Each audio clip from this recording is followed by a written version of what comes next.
Okay, good morning. So, my name is Terrell Johnson. I'm a community engagement specialist and health insurance navigator for the Health Federation of Philadelphia. And this is my colleague Hannah. Hello. Hannah is also a health insurance navigator for the Health Federation of Philadelphia. And today, what we'll be reviewing with you is the Roadmap to Health, Navigating the Health Care Landscape.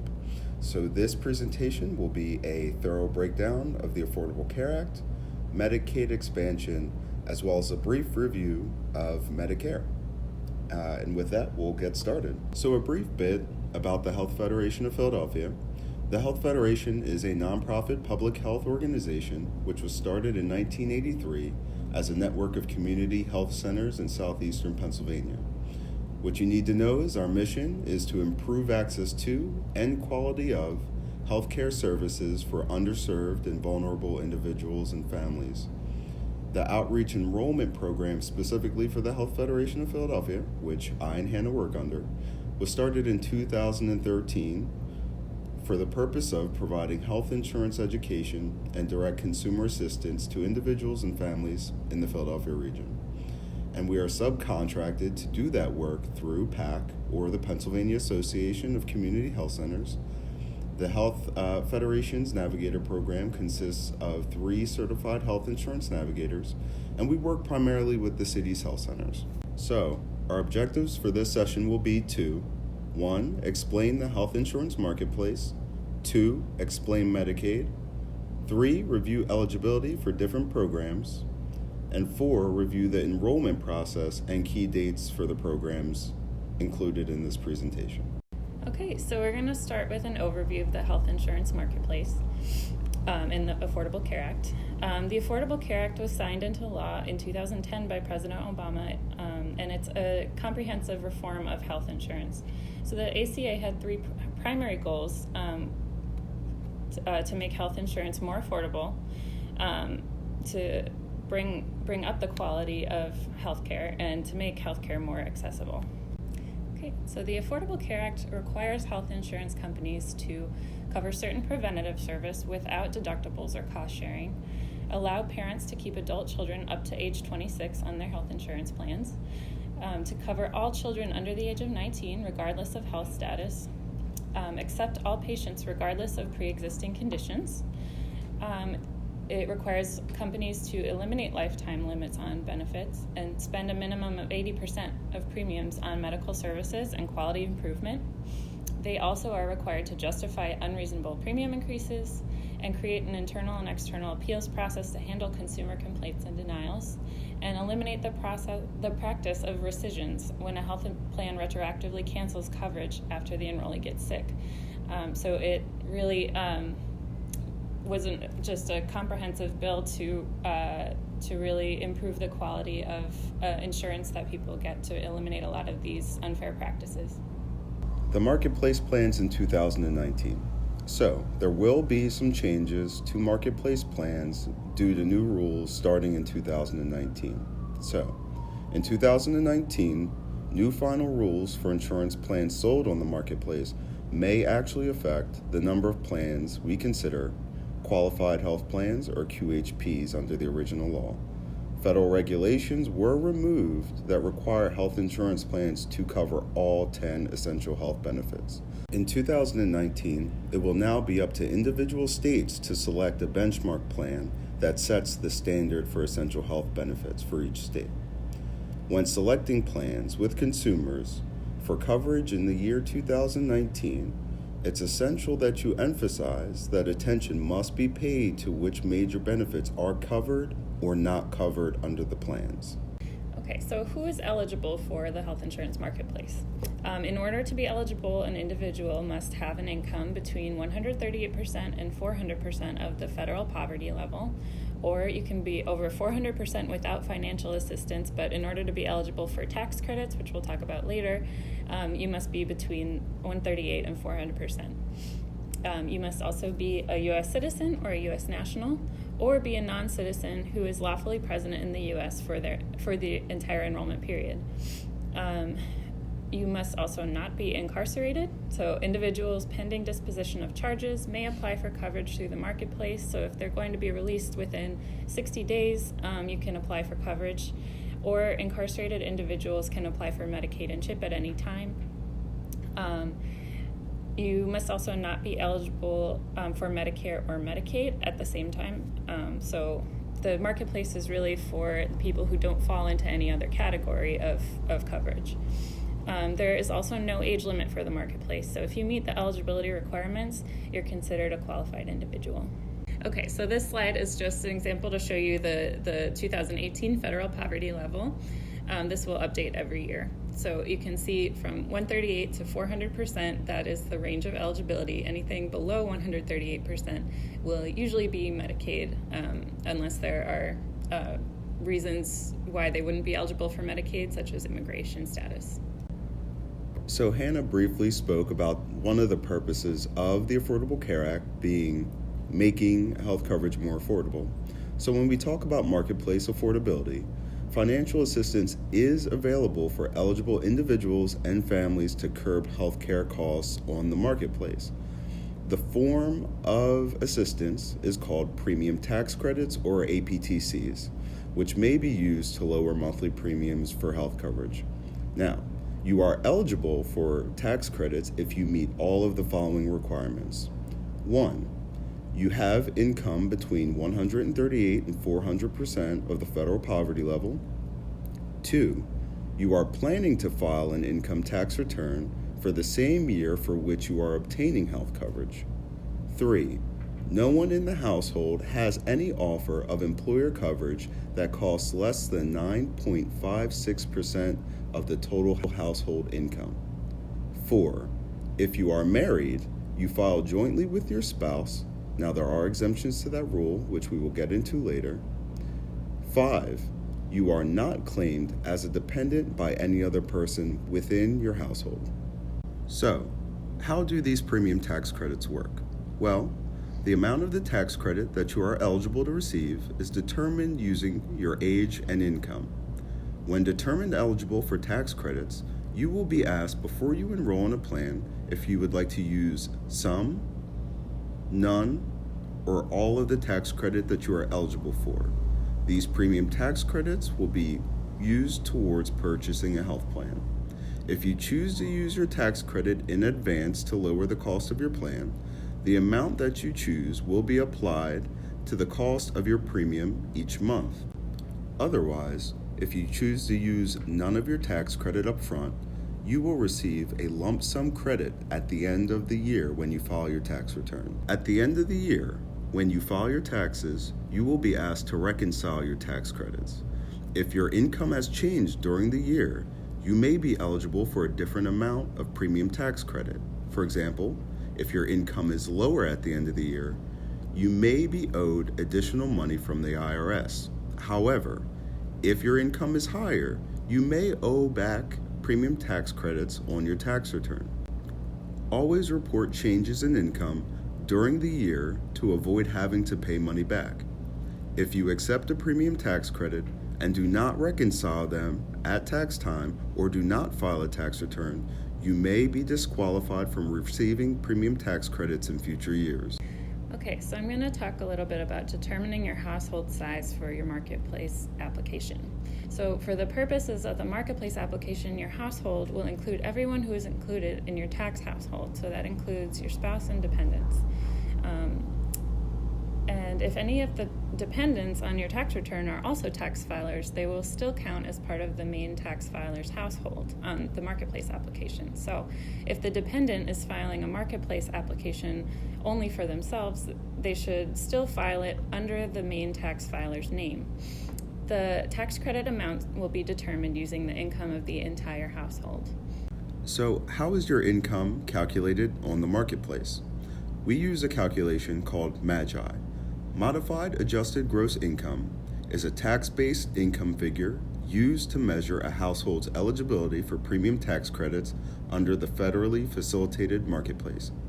MAGI is also used for some categories of Medicaid, expanded Medicaid for example, and CHIP, which is the Children's Health Insurance Program. The general rule that we always tell individuals who are assisters or navigators is when working with a consumer, if it's taxable, it's most likely Magi. Now, there are exceptions to that rule. 3 specified tax-exempt income types that are Magi are investment income, Social Security benefits, and foreign income. These non-taxable forms of income are also included in Magi. So, what are examples of things that we include in Magi?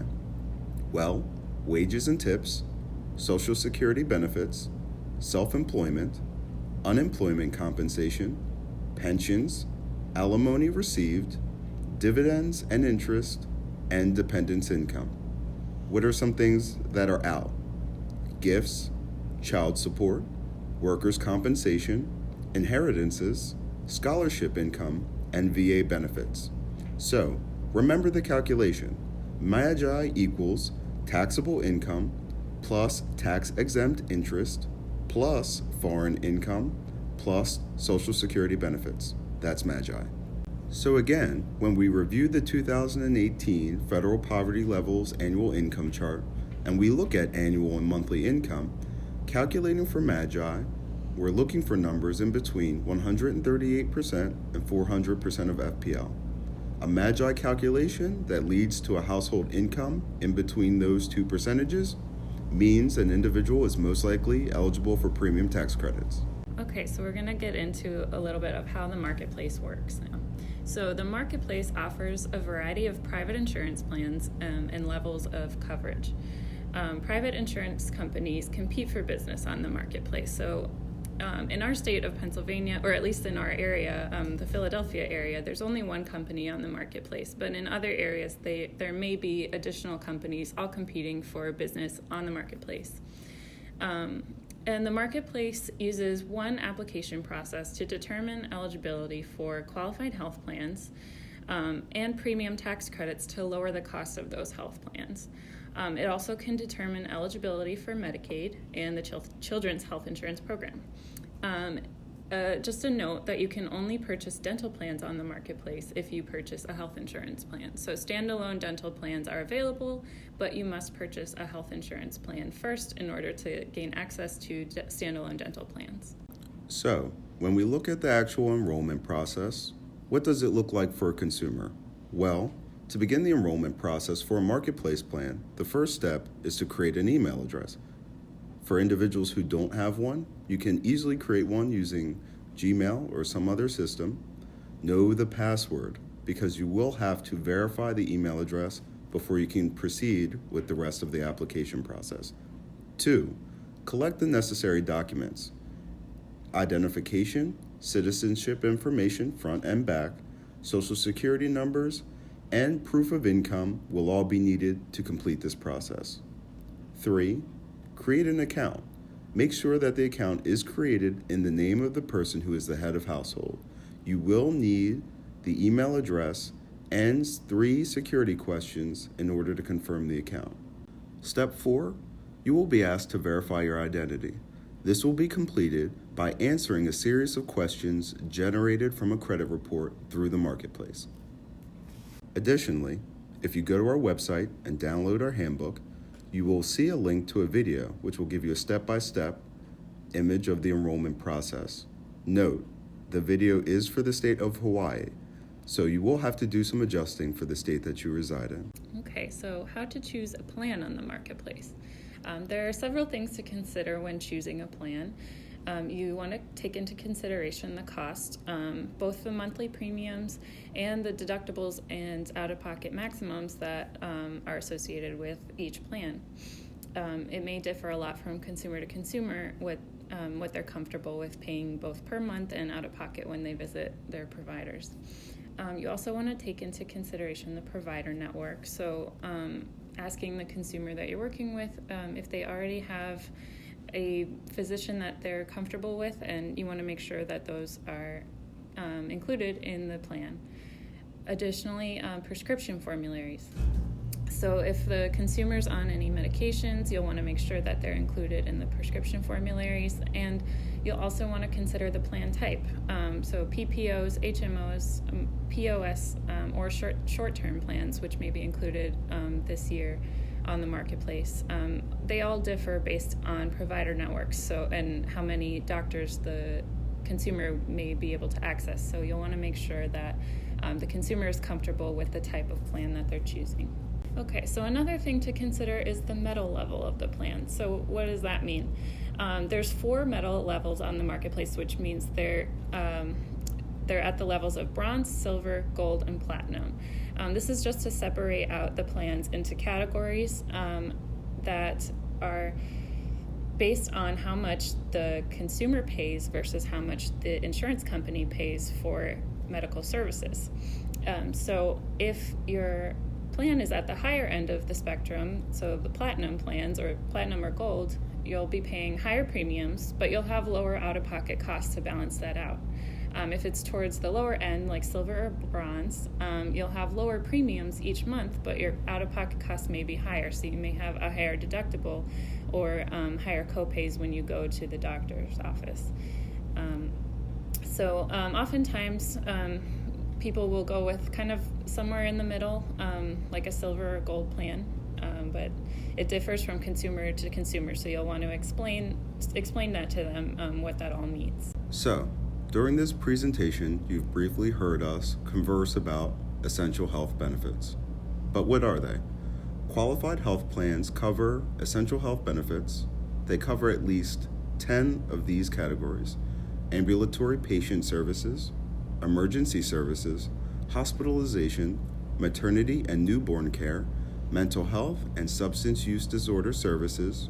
This includes behavioral health treatment, prescription drugs, rehabilitative and habilitative services and devices, laboratory services or labs, preventative and wellness services and chronic disease management, and lastly, pediatric services, including dental and vision care. Services may be provided by standalone plans. Okay, so some important questions to ask when you're working with a consumer. How many people are claimed on their taxes? Are they single, married, or divorced? What is their monthly or annual income? What is their current immigration status? What citizenship documents do they have associated with that immigration status? If they have a green card, how long have they had that green card? That can come into play when qualifying for Medicaid. Who are their current doctors? And that comes into play when trying to find a plan that they'll be comfortable with. And are you currently taking any medications? So when you begin to look at plans, you probably want to know what the key terms are and what they mean. Key terms for health insurance plans are premiums, out-of-pocket payments, copay, co-insurance, deductible, and out-of-pocket maximum. Now, let's go through them. Premiums. These are the monthly fee that you pay to an insurance company. It must be paid regardless of whether you use the insurance or not. It's separate from out-of-pocket maximums. Think cable bill. Whether the TV's on or not, you have to pay. Out-of-pocket payments. These are payments you make when you use your insurance. These include copays, co-insurance, and deductibles. And again, let's go through each. Copays are the fixed amount you pay for care, and it varies based upon the type of care. Co-insurance is a percentage of a medical service cost that you are responsible for paying. Now, note, some plans have this instead of copayments. Lastly, in this group, deductibles. A deductible is the amount of money you pay for healthcare before your insurance begins to pay for some treatments. Once you have paid your amount, your insurance company will begin to pay the portion or all of the healthcare costs remaining on the bill. Last, the out-of-pocket maximum. The out-of-pocket maximum is the most you would ever have to pay in out-of-pocket costs in a year. Note, this does not include premium costs. Okay, so I'm going to talk a little bit about the individual mandate, also known as the penalty for not having coverage. So if you do not have coverage for the year 2018, when you go to file your 2018 taxes, you may have to pay a penalty if you do not qualify for an exemption. Okay, so the example we have on this slide is a little out of date. It's from 2015, 2016. But it's just to illustrate that when you have to pay the penalty, you'll either pay a percentage of your annual household income or you'll pay a dollar amount, and they go by whichever one of those is higher. So in 2018, the fee for not having coverage will be either $695 per adult without coverage, or it'll be 2.5% of your annual household income. Okay, and just to reiterate again that the individual mandate in tax year 2019 will be reduced to zero. So 2018, this is still in effect. When people go to file their 2018 taxes, they will still have to pay a penalty for not having coverage. But beginning in 2019, there will be no federal mandate to have health insurance. However, some states are issuing coverage mandates of their own. So if you're listening to this from a state outside of Pennsylvania, check your own state laws to make sure that there is not a coverage mandate in your own state. As of right now, Pennsylvania, where we are, has not passed its own mandate. So we will go by the federal laws where they will not have a requirement to have coverage. So, what would qualify as an exemption from the penalty or the fee in 2018? Well, there are some options. One would be affordability. Now, this exemption is when the lowest base price coverage available to you through either the marketplace or a job-based plan would cost you more than 8.13% of your household income. Additionally, there is an exemption for households with income below the tax filing threshold. If you don't have to file your taxes due to income being too low, you don't have to worry about the penalty. Third, there is an exemption for hardship. Hardships include things like a fire, homelessness, grieving, or being out of the country during the open enrollment period. So, what qualifies an individual or household for an exemption from the fee in 2018? First, affordability. If an individual or household's lowest price coverage available through either the marketplace or a job-based plan costs more than 8.13% of household income, you're going to be eligible for an exemption. Also, a house whose household income is below tax filing threshold would be eligible for an exemption from the fee in 2018. There's also an exemption for hardship. An example of hardship would be fire or homelessness. Exemptions are also available for people who have short-term coverage gaps.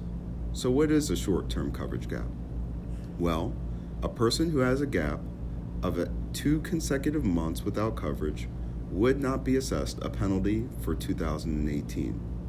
Also, a person living in a state without expanded Medicaid is eligible for an exemption. There's also exemptions for people who are members of federally recognized tribes and people who are enrolled in health care sharing ministries. And then, of course, an individual who was incarcerated is exempt from the fee in 2018. For a complete list of these exemptions, please go to www.healthcare.gov for more information. Okay, so we're going to go over immigration and the marketplace. So just to go over again, immigrants that are eligible. All lawfully present immigrants can purchase insurance on the health insurance marketplace. Immigrants who are not lawfully present, such as undocumented individuals and DACA recipients, cannot purchase insurance on the marketplace, even at full cost. So they're not eligible to apply for marketplace coverage at all. They are exempt from the mandate, however, and are not subject to the tax penalty for being uninsured. Immigrants eligible for premium tax credits. Okay, this image gives you an example of 2 options that might be offered through the marketplace for people with different immigration statuses. On the left, we have individuals who are eligible for premium tax credits regardless of where they are on the spectrum. Anywhere from 0 to 400% of FPL or federal poverty level, they are going to be eligible for what we call advanced premium tax credits. If we look on the right, these individuals have 2 options. Individuals with 400 or 138% of the federal poverty level in household income will be eligible for advanced premium tax credits. However, people below 138% of FPL most likely will be eligible for medical assistance. So when we look at the left-hand side of this image at individuals who are eligible for premium tax credits, regardless of where they are, who do we include in this special group? These are qualified immigrants subject to the 5-year bar, non-qualified, lawfully present adults over the age of 21 who aren't pregnant women. And what immigration status does this group include? Well, it includes work-authorized asylum seekers, temporary protected status individuals, people with deferred enforcement departure, and others. When we discuss immigrants in the 5-year bar, many immigrants have to have their qualified status for 5 years before they qualify for federal medical assistance. When this happens, we call this the 5-year bar. Those individuals will qualify for insurance through the marketplace. However, immigrants waiting on their 5-year bar status will qualify for marketplace insurance with premium tax credits, even if their income is below 138% of the FPL. So again, to reiterate, if you are above the 5-year bar, you may be eligible for medical assistance or premium tax credits through the marketplace. If you're below the 5-year bar, you are most likely eligible for premium tax credits regardless of where you are on the federal poverty line spectrum. We do, however, have to keep in mind that there are immigrants who are exempt from the 5-year bar. So, who's exempt? Well, humanitarian immigrants are exempt from the 5-year bar. This group includes refugees, asylees, and Cuban and Haitian entrants.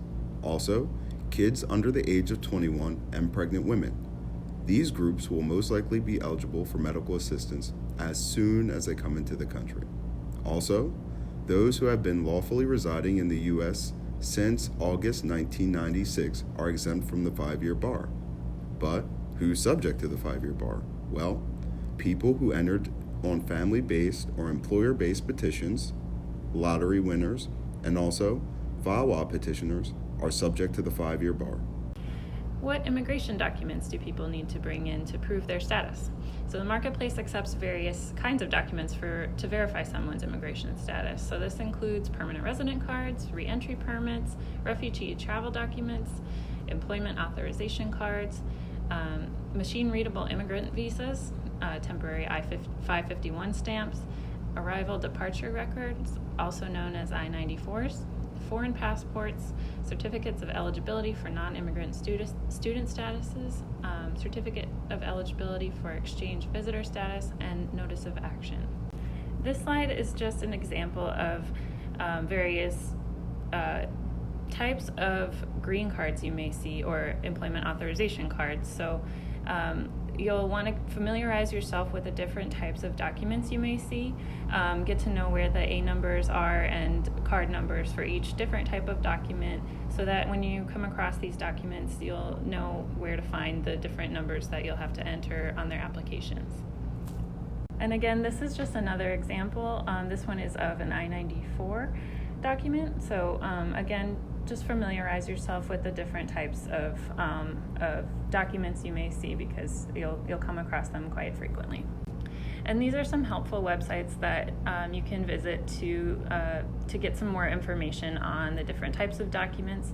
So the USCIS case status online, that is one where you can look up the status of different, depending on the person's immigration status, you can look up whether their status is current or not, or if it's changed recently.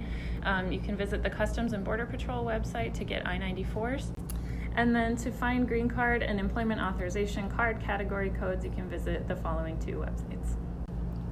So, let's begin to review the barriers to enrollment, the things that may get in the way or you may confront while going through the process of completing an application.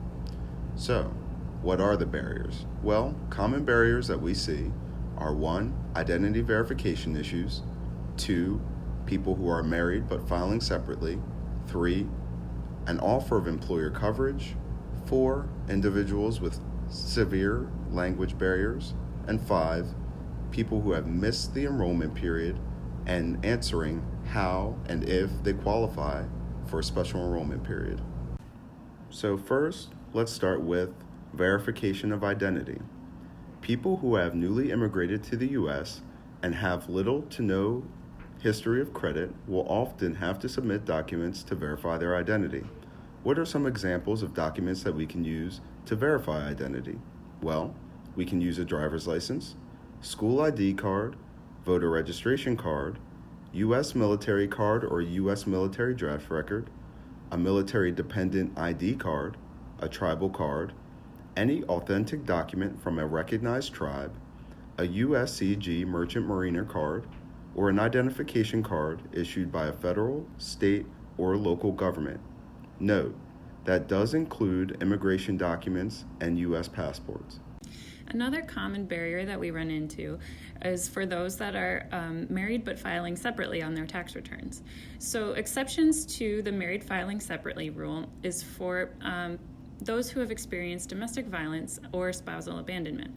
So for victims of domestic violence or spousal abandonment, there's a few things that you need to know. So for the abandoned spouse exception, applicants must be unable to locate their spouse after reasonable diligence. They also must check that they are filing single on their marketplace application, but they have to file as married filing separately on their tax return. So that's an important thing to know, that they have to check single on the marketplace application, but married filing separately on their tax return. And the abandoned spouse exception is limited to 3 consecutive years. To qualify for the domestic violence exception, applicants must also check that they are filing as a single person on their marketplace application. It's important to do this because if you check married filing separately on the application, you may be deemed ineligible for tax credits. You must also, as with the abandoned spouse exception, file a married filing separately tax return at tax time. You must be living apart from their abuser at the time of filing, and they must attest on the return that the individual qualifies for the DV exception using Form 8962. And the definition, this is also important, of domestic violence, according to federal rules, is physical, psychological, sexual, or emotional abuse, including efforts to control, isolate, humiliate, and intimidate, or to undermine the victim's ability to reason independently. So if someone you're working with has experienced this, they would qualify for the domestic violence exception, and they will not be required to file a married filing jointly return with their spouse. And the burden of proof is also not on the victim to prove that they experienced domestic violence. So if they attest that they experienced domestic violence, they will qualify for the exception. The other important thing to point out is under federal rules, quote, depending on the facts and circumstances, abuse of the victim's child or other family member living in the household may constitute abuse of the victim. So it's important to know that if somebody is applying for the marketplace and someone else in their household has been a victim of domestic violence, such as their child or other family member, they will also qualify for this exception. It does not have to be abuse specifically of the person who's filing the application. There may also be a barrier to enrollment for a person who has an offer of employer coverage. What does this look like? Well, generally, an individual who has an offer of employer coverage must enroll in that plan. However, there are a few exemptions. 1, if the coverage is unaffordable, meaning it costs more than 9.5% of the household income monthly for that plan, this person may receive premium tax credits through the marketplace. 2, if the coverage does not meet minimum essential and minimum value standards, we've reviewed this in previous slides, that person would be eligible for premium tax credits through the marketplace. Keep in mind, if at least one plan offered through the employer meets the affordability and MEC and MV standards, the individual will not qualify for premium tax credits on the marketplace. Always keep in mind, the marketplace is the offer of last resort when it comes to health coverage. You will occasionally run into people who don't know if they have an offer of employer coverage. Well, that's an easy fix. The marketplace offers what they call an employer coverage tool, which can be downloaded via PDF from healthcare.gov. This tool or sheet can be downloaded, printed, and provided to the person applying for coverage. They can then in turn provide this to their human resources director or whoever is in charge of employee health coverage. After filling out that form and returning it, you can easily see if this person is offered employer coverage, what the cost of the employer coverage is, and if it meets MEC and MV standards. Another challenge is the family glitch. What's the family glitch? If a person's employer plan allows them to add family members at a rate that is considered affordable for the individual and meets MEC and MV standards, the family will not be eligible for premium tax credits through the marketplace. This is true even if adding a spouse and family member makes the plan more expensive, specifically more than 9.5% of the household income. Family members will only be allowed to be eligible for premium tax credits if the family members are not eligible to enroll on a spouse's insurance plan. So, you find yourself working with a family that runs into the family glitch. How do you combat the family glitch? Well, there are some options. First, look to see if the family qualifies for medical assistance. Second, try to enroll the children in Medicaid or CHIP. Third, see if the spouse has their own option of employer coverage. All of these are options for getting around the family glitch. Another common barrier that we run into is language barriers. Under federal law, all agencies that receive federal funding must provide language services to ensure clients have equal access to services. So the Marketplace call center can connect to language lines for immediate interpretation into 150 different languages. Additionally, they also have a Spanish line for Spanish-speaking consumers who can connect directly to a Marketplace representative who speaks Spanish. Otherwise, they connect to language lines for interpretation. So you may also run into groups and households who have missed the open enrollment period and are trying to qualify for a special enrollment period. So let's talk about it. Of course, as you know, the open enrollment period begins November 1st, 2018 and runs until December 15th, 2018. Consumers may still qualify to enroll in Marketplace coverage if they qualify for an SEP. Things that qualify people for an SEP include loss of health insurance either through an employer, Medicaid, or COBRA, moving to a new state, getting married, having a baby or adopting a child, having a change in immigration status, or getting incorrect information from a Marketplace representative, assister, or insurance company. For a full list of circumstances that would qualify for someone for a SEP, visit www.healthcare.gov.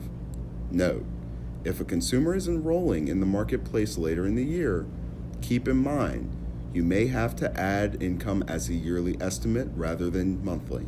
So, the important dates to remember are November 1st, 2018 and December 15th, 2018. This is the open enrollment period. People who enroll by December 15th will receive active coverage starting January 1st, 2019. Okay, now we're going to talk about Medicaid, CHIP, Medicare eligibility, and immigration status.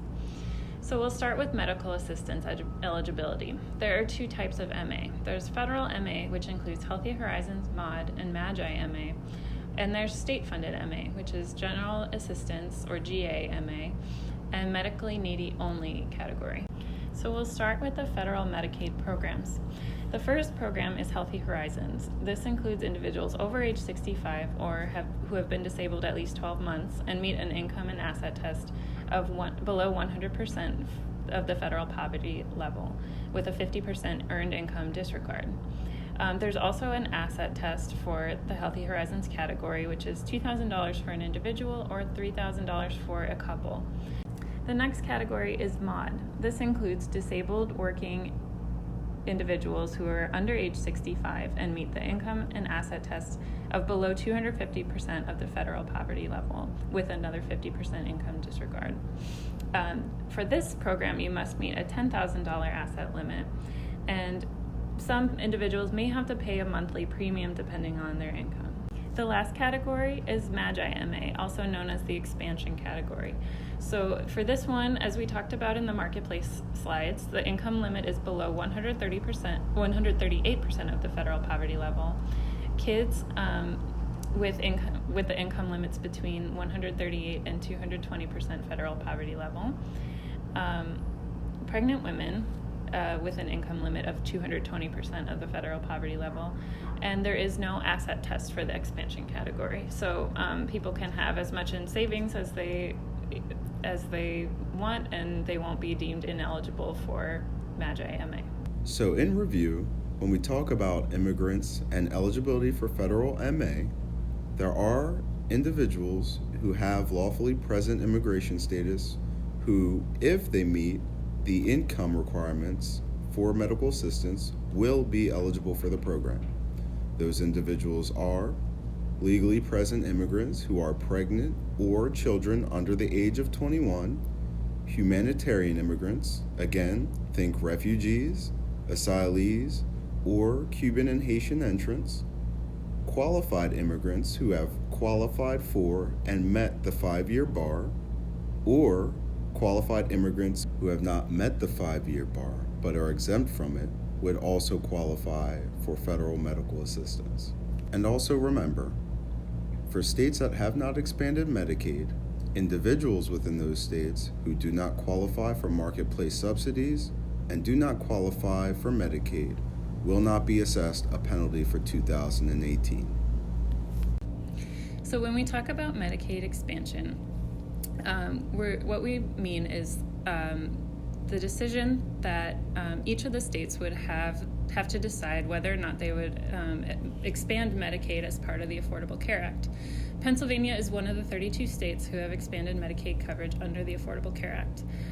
So many people who were not qualified for traditional Medicaid plans before Medicaid expansion are now eligible for Medicaid.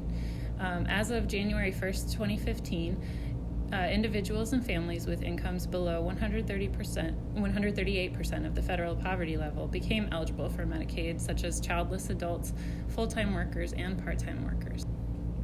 So Health Choices is the program that covers all these adults and individuals that are qualified for the Medicaid expansion category. It's a long-established Medicaid managed care program, and it expanded statewide as of 2015. There's a separate physical health and behavioral health system known as the behavioral health carve-out.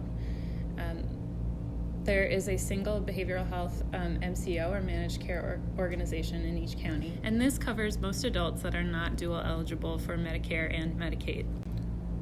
So let's look at the entirety of the eligibility requirements for Pennsylvania's Health Choices program.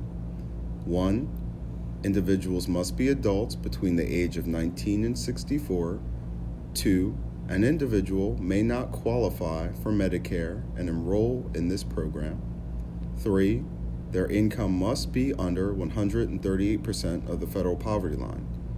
Please see the household size and income chart below to understand what 138% of the FPL looks like for households of 2, 3, 4, or more.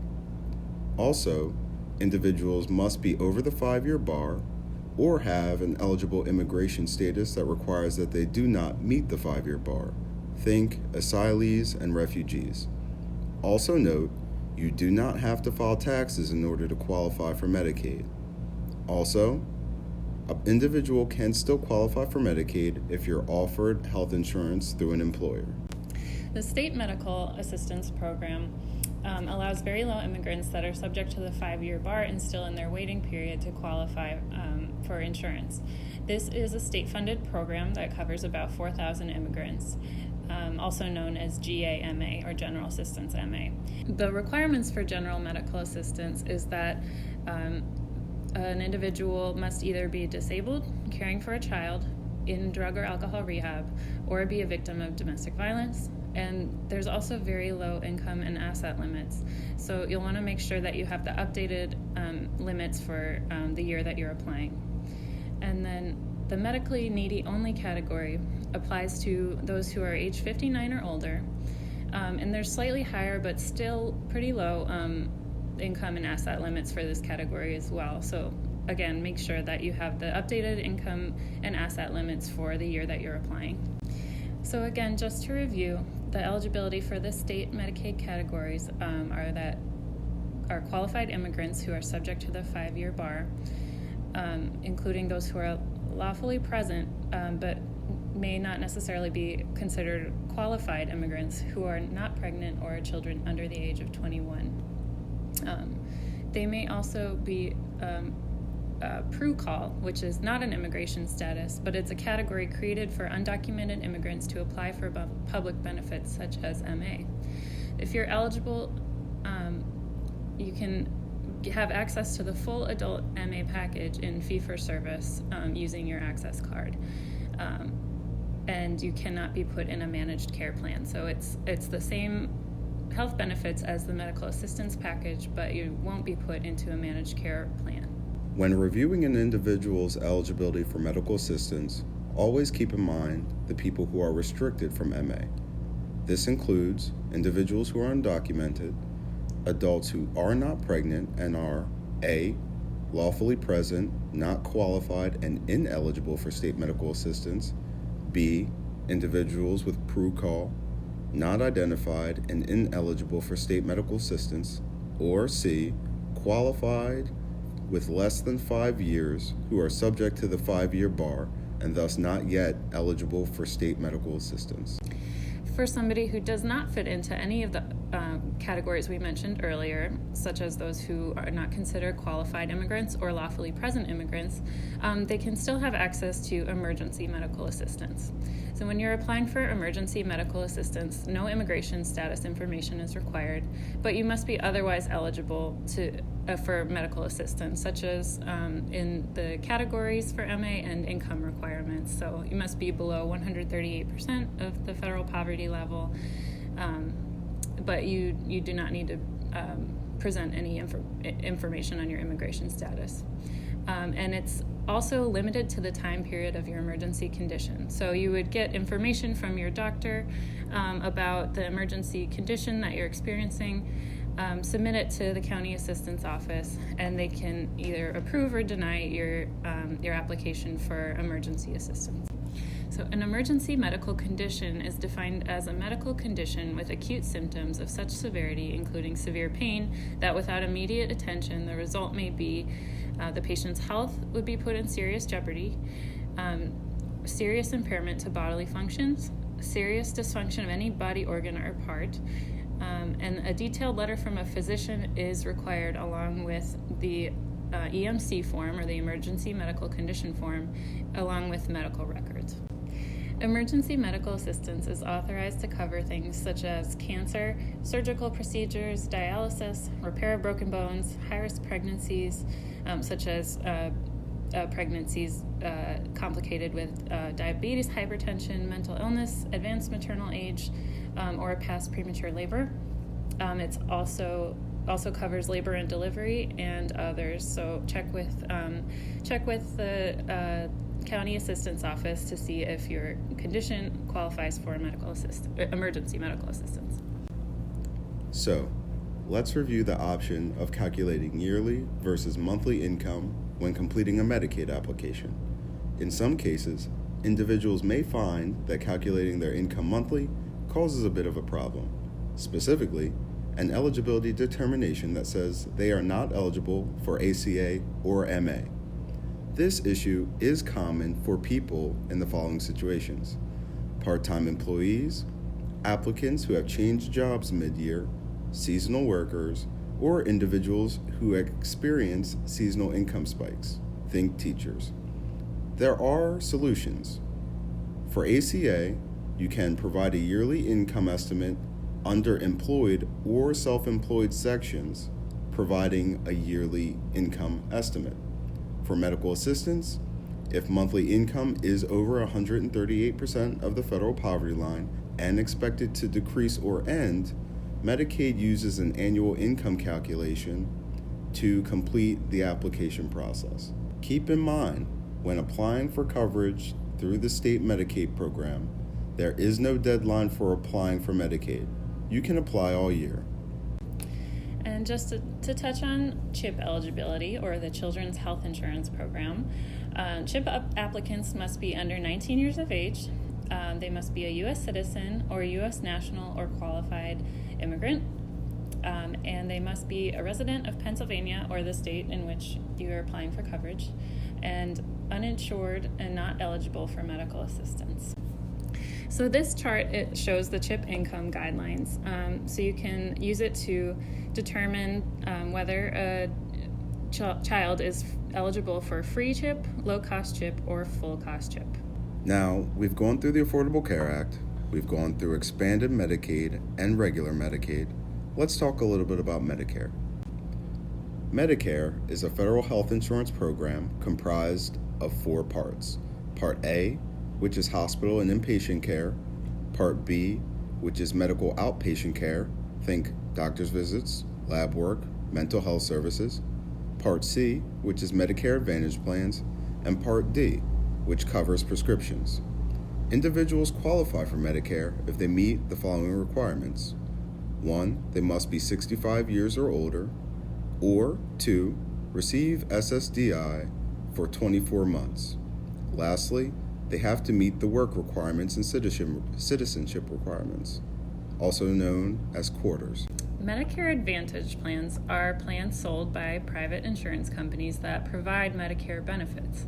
Medicare Advantage plans must cover all Part A and Part B coverage, sometimes including vision and dental. Most plans are health maintenance organizations, preferred provider organizations, and private fee-for-service plans. When you're on a Medicare Advantage plan, you must pick a PCP, and individuals pay all copays and deductibles, and it's often cheaper than original Medicare. There are also limits on out-of-pocket expenses. In some cases, a person will be what we call dual eligible. This is an individual who qualifies for both Medicare and Medicaid programs. A person is dual eligible if they are on Medicare, have been receiving SSDI for 24 months or longer, and are receiving below $1,012 per month for a household of 1, or $1,372 a month for a household of 2. Note, you may be eligible for both of these programs if you have the following qualifications. Partial eligibility for slightly higher incomes is also an option. This includes up to $1,214 per month for a household of 1 and $1,646 per month for a household of 2. For partially dual eligibles, the state may pay your Medicare Part B premiums. Keep this in mind when reviewing a person's eligibility for Medicare or Medicaid programs. So, information on how to apply. To apply for Medicaid and CHIP, you can visit www.compass.state.pa.us. That's obviously for Pennsylvania. For other states, check with your local state Medicaid agencies. You can visit your local county assistance office, and for Philadelphia residents, you can call the Philadelphia Change Center for more information at 215-560-7226. To apply for the marketplace, you can visit www.healthcare.gov or visit your state's state-based marketplace if applicable, or you can call 1-800-318-2596 for more information or to apply over the phone. Also, for more information on applying for Medicare, you can contact your local Apprise office. The Apprise helpline is 1-800-783-7067. Lastly, we'd like to take a moment to thank the organizations that helped us come up with this slide deck, as well as some of the images that you saw on the slides. So, with that, thank you to the Community Legal Services, Nationality Service Center, and Pennsylvania Health Law Project.